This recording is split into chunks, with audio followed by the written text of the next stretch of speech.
itu kemarin kita sudah terbitkan surat edaran pengaturan. Kita tidak melarang masjid, musola menggunakan toa, tidak.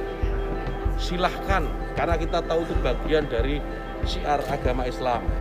Begini ya, soal toa itu, biarlah ini urusan civil society di masjid dan lingkungan sekitarnya masyarakat. Jadi bukan kesan, tapi itu fakta, Pak.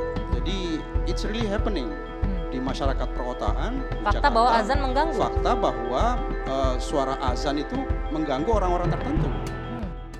Belakangan ini toa masjid kembali menjadi polemik. Terlebih lagi setelah Menteri Agama Yakut Kholil menegaskan bahwa penggunaan toa masjid akan ditertibkan dengan menerbitkan surat edaran terkait aturan-aturannya.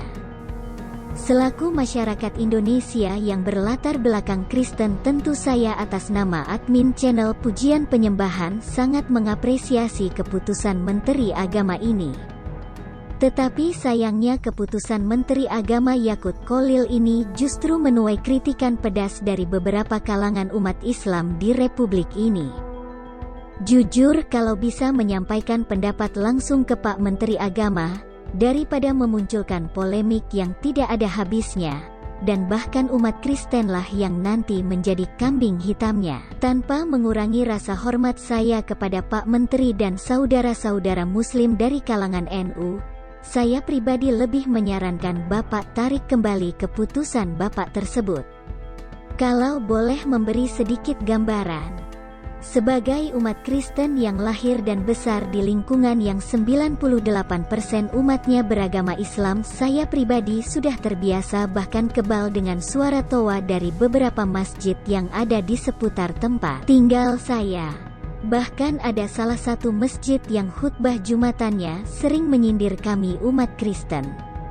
Entah dilakukan secara sadar atau tidak, tapi pada intinya saya pribadi dan saya yakin beberapa umat Kristen yang senasib dengan saya pasti sudah kebal.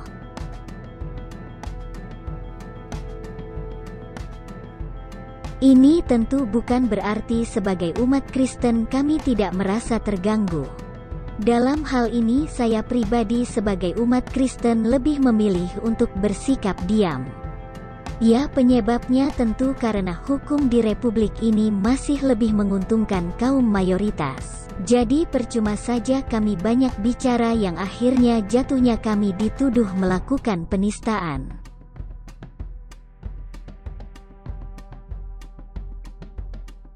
Jadi meskipun kami hidup dikelilingi dengan toa masjid, hal ini tentu tidak sedikit pun melunturkan iman kami untuk tetap percaya Yesus Kristuslah Tuhan dan Juru Selamat umat manusia. Selaku warga negara dari kalangan Kristen, saya lebih menyarankan agar Bapak Menteri Agama bisa mengevaluasi kembali terkait izin pembangunan gereja di beberapa tempat yang terkesan masih saja dipersulit.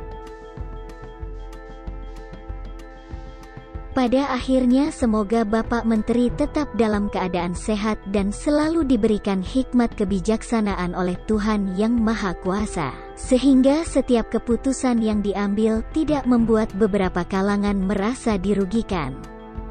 Tuhan Yesus memberkati bangsa Indonesia selalu merdeka.